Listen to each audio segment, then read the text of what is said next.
Tim, and I've just picked up my copy of today's Independent, and on page 25 there's a really nice article about the future of reality TV. In fact, it quotes me. Um, and it quotes a fellow called Luke Marsden, who was from Big Brother. Now, the problem really with reality TV is something that I identified a long time ago. Um, and this article is talking about a ruling or a guidance by Ofcom for people who have been on reality TV shows. Now, I think it's completely inadequate. It was first printed in 2019, so I saw it very shortly after I came out of the circle. And I read it and I thought, this is extraordinary because actually everything it says here is pretty well what I received when I was in the circle, and that was inappropriate, insufficient, inaccessible, and so on. So I felt that it was wrong then, and the more I've looked into it, and the more I've written to people and spoken to the people connected with the culture, with the arts, culture, and sports committee, the more I realise more needs to be done. So the real problems with this ruling is that it simply assumes two things. Number one, that the production companies should take responsibility for the aftercare of people who've been on these shows. And number two, that should be in the form of additional psychiatric support. Now, the problem is these shows use psychiatrists in order to cast the show. In other words, they find out what's wrong with us and then think, oh, how wonderful.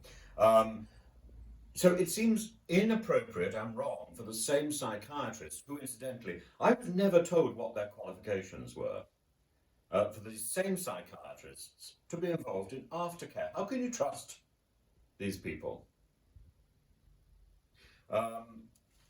Then we have a much bigger issue, because there is nobody interfacing between the production company and those people who have participated. We are entirely dependent on that production company. In fact, what the Ofcom ruling says is that it's important that participants are informed about what's going to happen. In other words, if they go on and participate in this show, it's their responsibility. Their responsibility and the production's responsibility to give them aftercare. Nobody is actually, so it's all my fault. I find this repugnant because there is no way before the show began that I could possibly have known what it would involve.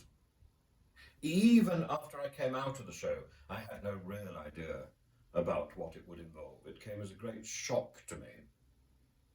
And it came as a great shock to me that other people were suffering. And this is why I've dedicated the last year to looking into the nature of reality TV, binge watching programs that I would never normally watch, so that I can learn more about this industry. And it is definitely in need of serious reform. We need to make sure that the people that we're watching on the television, we're not learning about them a few days later that they have killed themselves. We need to make sure that these people are properly and professionally supported. Now, actually, after the debacle with the Jeremy Kyle show, the government, Mrs. May's government, set up a committee, as one of these committees, as part of the arts and culture and sport ministry. This committee sat for just over a year, and in that time, it took testimony from only 4 contestants or participants who had been on reality TV shows. Only 4. And of those 4, They were only from two programmes, the Jeremy Kyle programme and Love Island. Now, there's a man called Adam Baxter, I think, in this article here. He's the head of Ofcom, and he says, here we are, Adam Baxter, Ofcom's Director of Standards and Audience Protection, said, our new production set a clear standard of care for broadcasters to meet, striking a careful balance between broadcasters' creative freedom and the welfare of the people they feature. Now, he also says that a wide-ranging review has taken place. What he's referring to is this thing from the culture, media, and from the Digital Culture, Media and Sports Committee, which interviewed 4 contestants. That is not wide-ranging. That is cursory and cheap. As for the care, it's much taunted aftercare. If that aftercare is to be from production, and if indeed the aftercare is not to be accessible, then it is cheap, and it is not care, it is careless. Now, yes. There are 2 things that this aftercare thing doesn't do. 2 things that the Ofcom thing doesn't do specifically, even in this report, which is casual, cheap, and quick. Not quite a tricolon, because I couldn't think of something else beginning with a C. But it doesn't define, first of all, the 2 things we really want to know. What is reality TV? And what does it mean to be vulnerable? The Ofcom report is wordy. It borders on verbiage. It's just words for words' sake. It means very little. And there's a lot of yellow highlights, rather like we might have used when we were in the 5th form at school. Preparing for our O-levels or GCSEs, longing to get the little yellow highlighter out. This is puerile. I'm really sorry. So, vulnerability. What is vulnerability? Ofcom already has a duty to protect the vulnerable. Not only the vulnerable on screen, but also the vulnerable watching. So, talking about protecting vulnerability, this is already Ofcom's remit. So this is, it's pointless to trumpet that as something new. And if you publish a document and you don't define your terms, you don't define what is meant by reality TV, then you haven't done your job. Now, reality TV may be many things. It may be a game show, it may be a version of Leslie Crowther saying, come on down! But it may also be one of those things where you are locked away in an apartment or locked in a Big Brother house. That is different, quite different to somebody who is coming on and taking part in a quiz. How do we define that? Is this unscripted drama? Unscripted entertainment? Is this a variety show?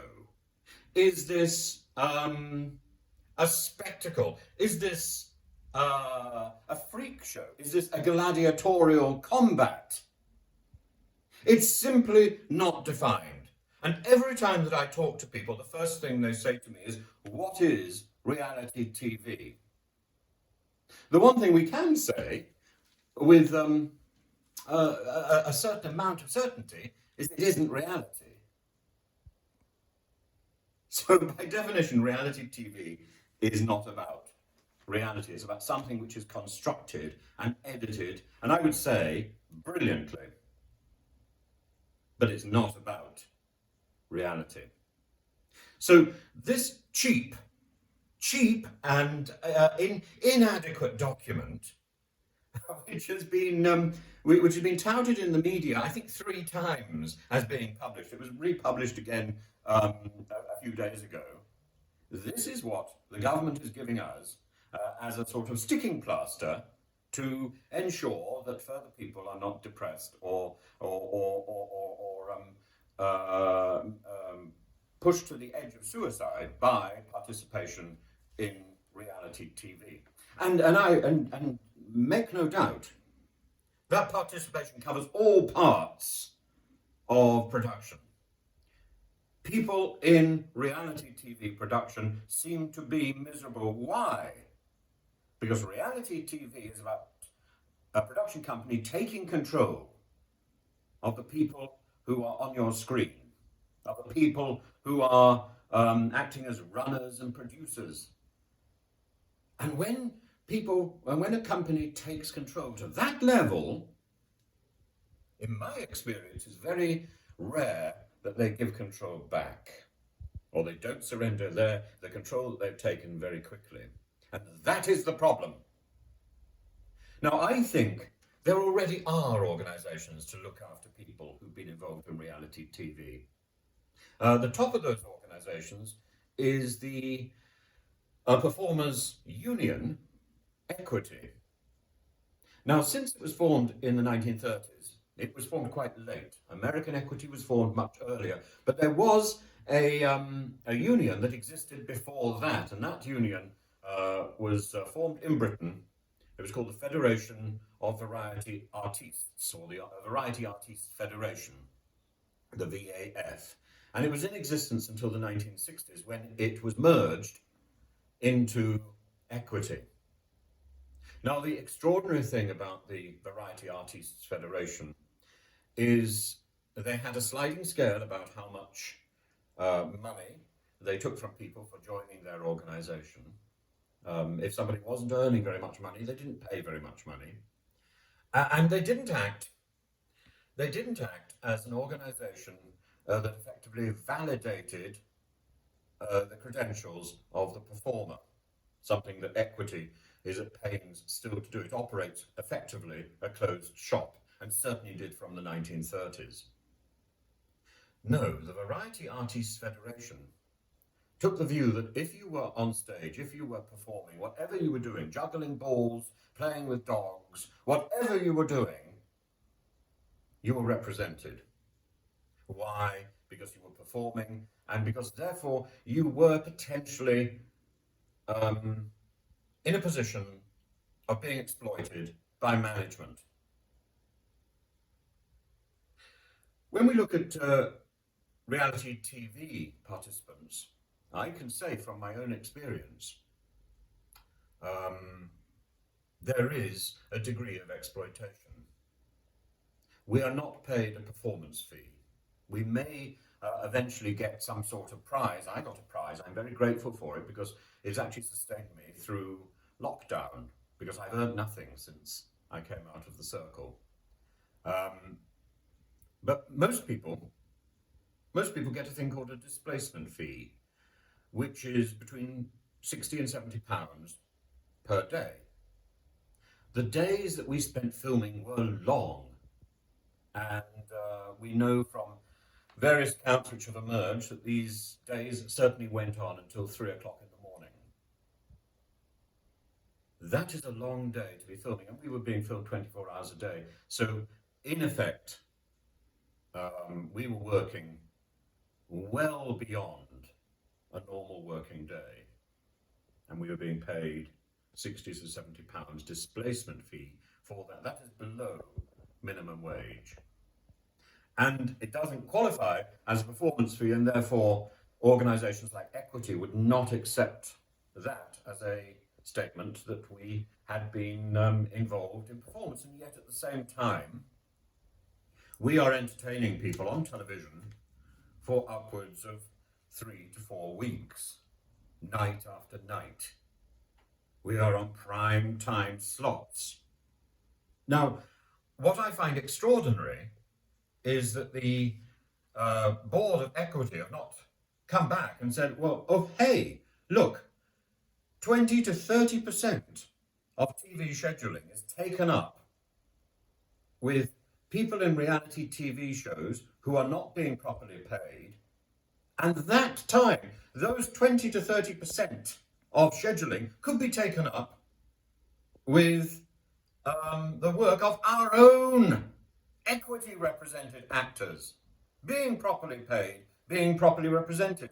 What are they doing? So I don't understand. From their own point of view, I don't understand why noise hasn't been made. And I certainly don't understand from a moral point of view how they can sit back and say, well, oh my goodness, there's 20 to 30% of daily coverage of people on screen who seem to be performing and we're not representing them. Ha ha ha! This is disgraceful.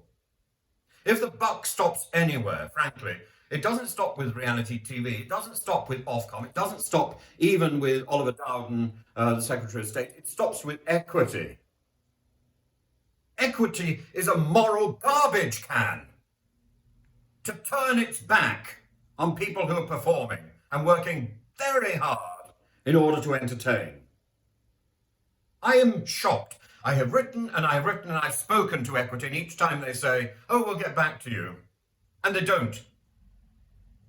I expect the head of equity to contact me as soon as they possibly can, because this is going on too far. This is utterly shocking. At the same time, I think we need to ask the Secretary of State, Oliver Dowden, to rethink the decision that's come out, and it's been trumpeted, as I say, more than once by Ofcom, because it's inadequate. It's not actually going to achieve anything. Now, how did this come about? It came about because in 2019, you may recall, Boris Johnson called a snap election. All the committees which were sitting up to that point then stopped. And this particular committee, looking into the issues of reality TV, was never reconvened. In fact, when I wrote to the secretary of the committees, initially I got a message saying that, well, it might be reconvened, and then finally he acknowledged it would not be reconvened. That was it. After having seen only 4 people, after having taken testimony from only 4 contestants, 4 participants, I'm very, very reluctant to use the term contestant because it confirms that I think that reality TV is a superannuated game show, and I don't. If it's a game show, it has rules and they are fair. Unless, of course, they're constructed by Mary Poppins. I guess I play games, but I make the rules. But I think even Mary Poppins would make rules which she keeps throughout the period of the game. As anybody who's seen season 3 of The Circle, the rules seem to be made up minute by minute. This does make for compelling television, I don't doubt it. But it can't be described as a game show. It's something else. I think that reality TV is a form of drama without a script. And if you are very clever and you cast the right people and you put them in the right situation, you will generate a drama very, very much like EastEnders or Coronation Street. So why are the people who are on these dramas not properly represented by equity, not properly represented by theatrical agents and so on? Why are they at the mercy of these production companies? And when they get to that realization that this is what has happened, inevitably they feel depressed. And the media and the production companies goes on and on and on about this issue of fame or loss of fame. It's got nothing to do with fame. Yes, there is an additional problem that social media gets involved, and social media trolls people and clones people and says horrible things. I still get messages asking me why I blocked Brooke. But, I would say one's not wholly responsible for what one's doing at 3 o'clock in the morning when one is very tired. But that's just an excuse. The reality is it's a game, or it's not a game. The reality is it's a sort of, it's a fantasy. It's not real. That's the reality. And we were playing a part. I'm very happy to get involved. I'm very happy to do anything to sort out this mess. I think that the people who make the circle are supremely gifted, supremely talented,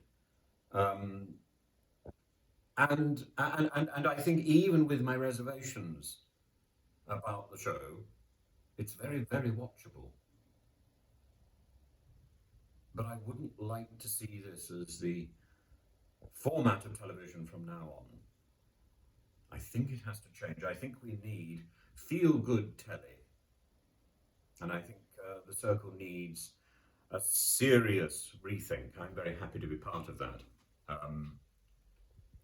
So, do pick up your copy of The Independent. There's a lovely picture of Caroline Flack here, another casualty